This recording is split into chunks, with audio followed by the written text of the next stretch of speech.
बेटा मैंने उसकी टाइप्स बताई। मैंने आप लोगों को अब ट्रेडिंग की टाइप बतानी है। समझ आ रही है मेरी बात? ट्रेडिंग क्या होती है? मैंने आप लोगों के यहाँ सामने एक क्वेश्चन लिखी हुई है, इंडस्ट्री प्लस कॉमर्स और तो ट्रेड क्या है? Buying and selling of. ये बात मैं आपको एक्सप्लेन कर चुका हूं। Buying and selling of good and services. समझ आ रही है बात? अगर buying and selling of goods and services trading है या ट्रेड बिजनेस है तो कोई बता सकता है how many types of trade are there? सोच के बोलना।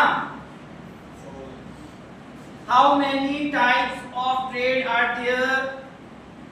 देयर आर, उसको याद हो गई बात मेरी वाली, याद है ना जो मैंने कहा था 3 का ताल्लुक है, तो इसकी भी कितनी टाइप्स हैं? 3। लेकिन हमारी किताबों में 2 टाइप्स मिलती हैं, तीसरी भी मैं एक्सप्लेन कर देता हूं।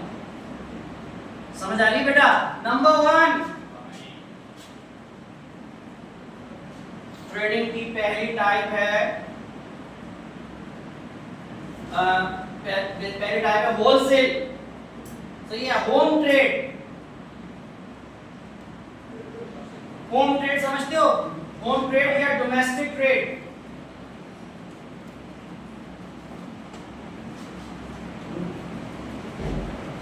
होम ट्रेड या डोमेस्टिक ट्रेड पहली टाइप, और दूसरी टाइप फॉरेन या इंटरनेशनल ट्रेड। क्या कोई बता सकता है दोनों में डिफरेंस? होम ट्रेड और इंटरनेशनल ट्रेड। डोमेस्टिक ट्रेड और होम ट्रेड एक तो पढ़ा रहा हूं। होम ट्रेड मतलब एक छोटे उसमें मतलब पैमाने बेटा होम का क्या मतलब है? घर। जैसे हमारा पाकिस्तान हमारा घर है। तो अगर geographical boundaries with in a country अगर मैं ट्रेड करूंगा buying and selling with in a country, समझ आ रही है? वो क्या कहलाएगा? होम या डोमेस्टिक ट्रेड। क्लियर है? लेकिन अगर मैं अपनी ज्योग्राफिकल बाउंड्री से हटकर दूसरी कंट्री से ट्रेड करूंगा तो वो क्या कहलाएगी? इंटरनेशनल या फॉरेन ट्रेड। तो मैं अपने घर में यानी मुल्क में रहते हुए ट्रेड कैसे करूंगा? होलसेलर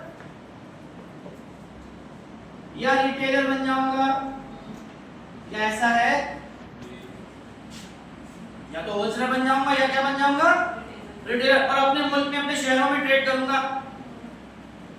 और फॉरेन ट्रेड बनने के लिए मुझे क्या करना पड़ेगा? Import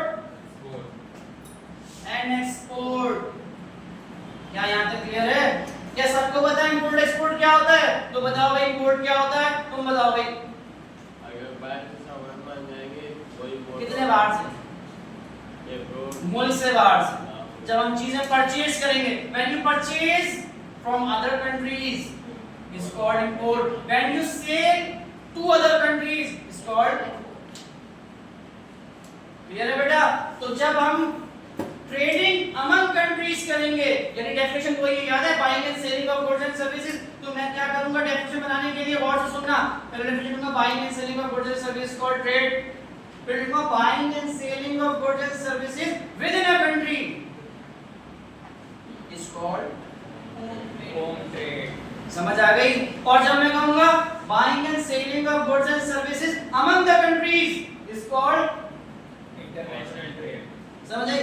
home trade has 2 kinds, wholesaler and retailer. Foreign trade is another kind, 2 kinds, also 2 kinds, import and export. तो क्या सबको क्लियर है? ट्रेड का कॉन्सेप्ट सबको क्लियर है? तीसरी काइंड जो है वो हमें कई जगहों पे नहीं मिलती लेकिन चंद जगहों पे मिलती है, वो है सेंटर पोर्ट ट्रेड। बताओ सेंटर पोर्ट ट्रेड। और से सुनना बेटा, मैं आप लोगों को एक छोटी एग्जांपल देता हूं। पाकिस्तान बहुत सी चीजें बनाता है, दूसरे मुल्कों में बेचता है, एक्सपोर्ट कर देता है। जर्मनी बहुत सारी प्रोडक्ट बनाता है, दूसरे मुल्कों में बेचता है, इंपोर्ट एक्सपोर्ट करता है। क्या कभी आप लोगों ने सोचा है कि दुनिया का सबसे बड़ा फेस्टिवल कहां लगता है? ट्रेडिंग। बिजनेस का दुबई में।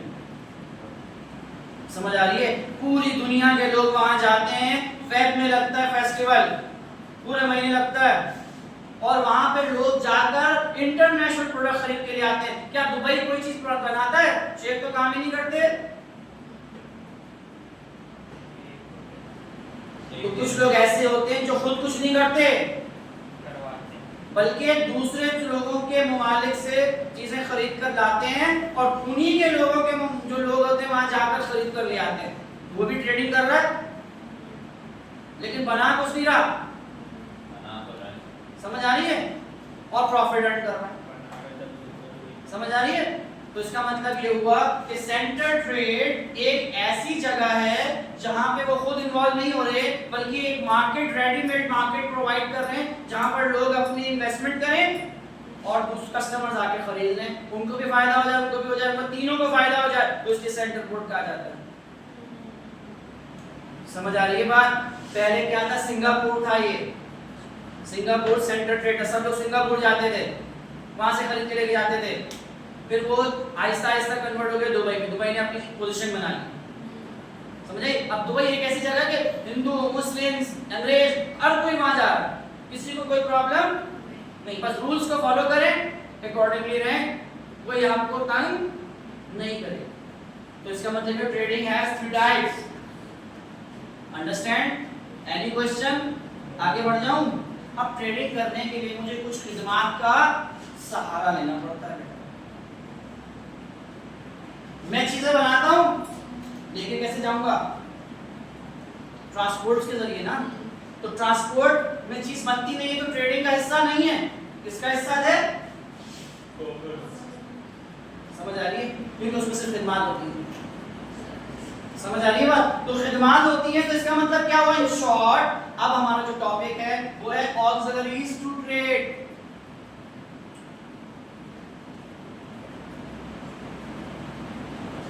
यानी ट्रेड करने में मददगार होने वाली चीजें, सहूलियात।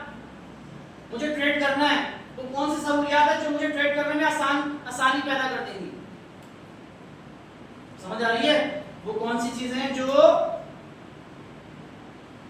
ट्रेड करने में आसानियां पैदा कर देंगी? तो भाई वो है, और सुन लो, वो है ऑक्सिलरीज टू ट्रेड। ऑक्सिलरी का मतलब है हेल्पफुल। अब मैं आपको एग्जांपल देता हूं। ऑक्सिलरी, ये हेल्पफुल वर्ड कैसे याद रहेगा? क्या आपने वर्क का कॉन्सेप्ट सुना है कभी? वर्क क्या होती है? इंग्लिश में वर्क क्या होता है? Work means action. लेकिन वर्क को डिफाइन करने के लिए एक और चीज होती है जो उसकी हेल्प कर रही होती है डिफाइन करने के लिए कि कौन से जमाने की है। वो कौन सी होती है? Helping verb. इस एमआर वॉज पर हटा दो तो सेंटेंस को समझना मुश्किल हो जाएगा। मेरी बात समझ आई? इसी तरह ऑक्सिलरीज टू ट्रेड ऐसी सहूलियात है कि अगर वो हटा दो तो ट्रेड, तो ऑक्सिलरी वर्क जैसा होता है वैसी ऑक्सिलरी टू ट्रेड होते हैं। तो ऑक्सिलरीज होते क्या हैं? वो जो फैसिलिटेट करें ट्रेड करने में। तो पहला ऑक्सिलरी टू ट्रेड कौन सा है बेटा? ट्रांसपोर्टेशन। कॉमर्स एक्टिविटी है बेटा। समझ आ रही है? कॉमर्स एक्टिविटी है ट्रांसपोर्टेशन। ट्रेड को अमल में लाने के लिए एक्टिविटी हो रही। समझ आ गई? फिर दूसरी क्या है? बैंकिंग। तीसरी क्या है? इंश्योरेंस। चौथी कौन सी? एडवर्टाइजमेंट। एजेंट्स यानी होलसेलर, रिटेलर्स, ये सब मददगार साबित होते हैं। फैक्ट्री से प्रोडक्ट लेकर आते हैं, आपको आपके इलाके में बेचते हैं। वेयर हाउसेस अगर ना हो तो चीजें स्पॉइल हो जाएं, डैमेज हो जाएं, तो लोग प्रोड्यूसर क्या करते हैं? बहुत सारी चीजें बना के वेयर हाउस में रख देते हैं। वेयर हाउस उनके नहीं होते, रेंट पे ले लेते हैं। आ रही मेरी बात समझ? तो इसका मतलब अगर आपसे पेपर में सवाल आ जाए ऑक्सिलरीज टू ट्रेड बताइए, तो बताएंगे कि ऑक्सिलरीज टू ट्रेड वो होते हैं जो फैसिलिटेट करते हैं ट्रेड करने में, बिजनेस करने में, जैसे कि ये। फिर अगर वो कहेगा इसमें दो तीन डिफाइन भी कर दो तो आप बता देंगे ट्रांसपोर्टेशन। ट्रांसपोर्टेशन क्या होता है? जो एक जगह से दूसरी जगह ट्रांसफर कर देता है गुड्स एंड पैसेंजर्स को। तो गुड्स जब तक फैक्ट्री में बनेंगी, जब तक मार्केट में नहीं जाएंगी ट्रांसपोर्टेशन की जगह, तब तक ट्रेडिंग। बैंक जब तक फैसिलिटेट नहीं करेगा, पैसे नहीं देगा, क्रेडिट नहीं देगा या उधार लेन देन नहीं करेगा, डेबिट कार्ड क्रेडिट कार्ड से इस्तेमाल नहीं होगा, जब तक आप ट्रेडिंग नहीं कर सकते। ऐसी है इंश्योरेंस कंपनी से आती ताकि अगर कोई आग लग जाए, कोई प्रॉब्लम हो जाए, आगे जाकर हमें कुछ ना कुछ रिप्लाई में, रिस्पांस में मिल जाए। एडवर्टाइजमेंट लोग इसलिए करते हैं, लोग पता चले कि भाई मार्केट में चीजें अवेलेबल हैं, अगर नहीं होंगी तो ट्रेडिंग नहीं हो सकेगी, क्योंकि कस्टमर को घर बैठे कोई चीज पता ही नहीं चलेगी। वो तो टीवी पे आती है तो हम चलते हैं, ये क्या चीज आ गई मार्केट में, हमें मोबाइल का कैसे पता चलता है? बैठे बैठे क्या बिना वजह की चोरी आ गई भाई। अब हमारा ये मोबाइल अच्छा है, हमने तो ले लिया, 2 हफ्ते पहले ही लिया, थोड़ी देर बैठ जाते तो ये वाला मॉडल ले लेते। ऐसी है, समझ आ रही है? तो एडवर्टाइजमेंट ने हमें जिंदा किया। एजेंट्स जो आप तक चीजें पहुंचा रहे हैं, सेलर्स, आप वहां पे जाते हो ना मार्ट्स में, तब भी सेल्समैन या सेल्स गर्ल को तंग करते हो, ये बताते हैं, ये वाली प्रोडक्ट बताते हैं, वाली कहाँ रखी है, ये कहाँ रखी है, होता है ना। अगर वो ना हो तो आपको हेल्प नहीं मिलेगी, हर चीज खुद ढूंढनी पड़ेगी, टाइम कंज्यूम ज्यादा हो जाएगा। और आपकी क्या है, वेयर हाउसेस, कस्टमर वेट नहीं करेगा बेटा, चीजें बनी बनाई होंगी फौरन। जैसे इम्तियाज में आपने देखा है, हर चीजें भरी रहती हैं, क्यों? उन्हें पता है अभी खत्म हो जाएंगी, हमें फौरन से अब वो बनी बनाई चीजें वेयर हाउस में स्टोर करके रखेंगे, सिर्फ उन्हें क्या करना है, रीस्टॉक करना। समझ आ रही है मेरी बात? तो यहाँ तक जो टॉपिक पढ़ाया या जो कॉन्सेप्ट दिया, किसी को कोई सवाल करना है क्या? ऑब्जेक्टिव सबको क्लियर हो गई? क्या आपको ये काइंड पता चल गई कि अगर इनको एक्सप्लेन कर देंगे तो ऑब्जेक्टिव ट्रेड क्लियर हो जाएगा? और यही commerce of scope of commerce भी है। अगर स्कोप ऑफ बिजनेस तो वो है इसमें सब चीजें आ जाती हैं, और सिर्फ scope of commerce particular activity के कॉमर्स स्कोप बोले तो यही एक्सप्लेन कर दोगे, तो ये दोनों टॉपिक असल में सिमिलर हैं। आप लोग साथ साथ चाहो तो नोट भी करते जाओ, वैसे सारी चीजें आपके सामने मौजूद है। या किसी को कोई सवाल करना है? आज का आपने टॉपिक खत्म करेंगे इसको, ठीक है? टॉपिक है तारीफ करना। आपने तारीफ करना सबको आती है, फिर यहां तो हमें किसकी तारीफ करनी है? एक बिजनेसमैन की। किसकी करनी है? क्यों? क्योंकि हम खुद आगे जाकर वन ऑफ द बिजनेसमैन हो सकते हैं, इसलिए तो बिजनेस पढ़ रहे हैं। समझ आ रही है?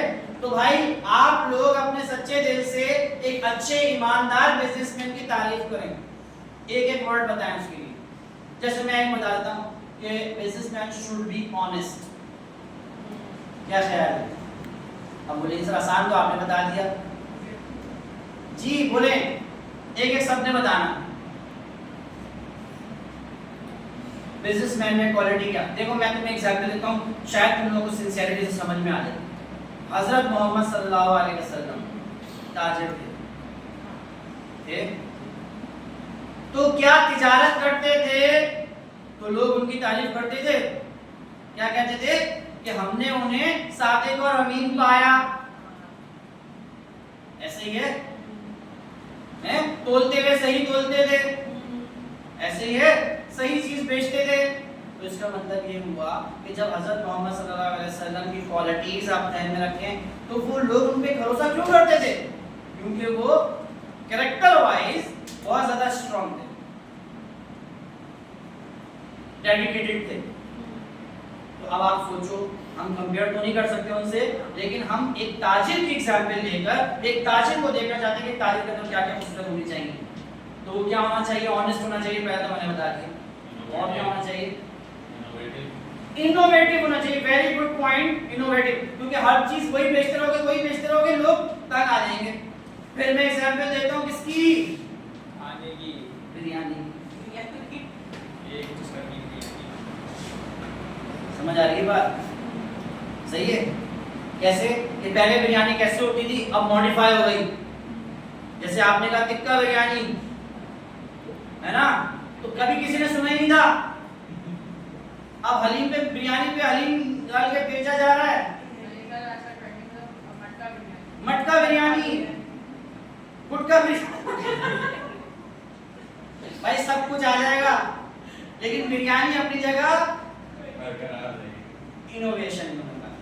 इनोवेशन मींस चेंज कर। मोबाइल था पहले, एक मोबाइल इतना बड़ा मोबाइल होता था, जेब में रखते हुए अलग से नजर आ रहा था, एंटीना उसका अलग बाहर बचता था, तो लोग घबरा जाते थे, भाई निकाल रहे हैं, रुक जाओ, 2 मिनट लगते तो निकालने में। अब क्या हो गया, स्लिम, स्मार्ट, पतला, बिल्कुल पता नहीं चल रहा कहां रखा है, पहले सोच रहे हैं कहां से बज रहा है, यहां से। ऐसे 6 पॉकेट जींस पहनकर आ गया एक बच्चा मेरी क्लास में। मैंने कहा भाई खैरियत? बोले सर 4 मोबाइल हैं, एक इधर रखा है, इधर रखा है, दूसरी में बज गए, अब सोच रहा है, इधर देख रहा है। मैंने कहा बेटा समझ आ रही है बात? तो हमें क्या करना है? इनोवेटिव रहना है, सही है। हर चीज एक ही मोबाइल से यूज हो जाए, 1 से 2 रख लो ज्यादा। ये तो 4 6 मोबाइल ट्रेंड बन गया था पिछले दिनों, अब थोड़ा सा दोबारा कम हुआ है कराची के हालात देखकर। उस पे भी ऐसे नहीं हुआ कम, वो हालात जब जूते पड़े वो लोगों ने चेंज कर दिया। अच्छा नेक्स्ट जी, और कोई क्वालिटी बेटा आपको बहुत अच्छा पढ़ना है जी, आप क्या कहेंगे? ऑनेस्ट तो मैंने बता दिया चंदा।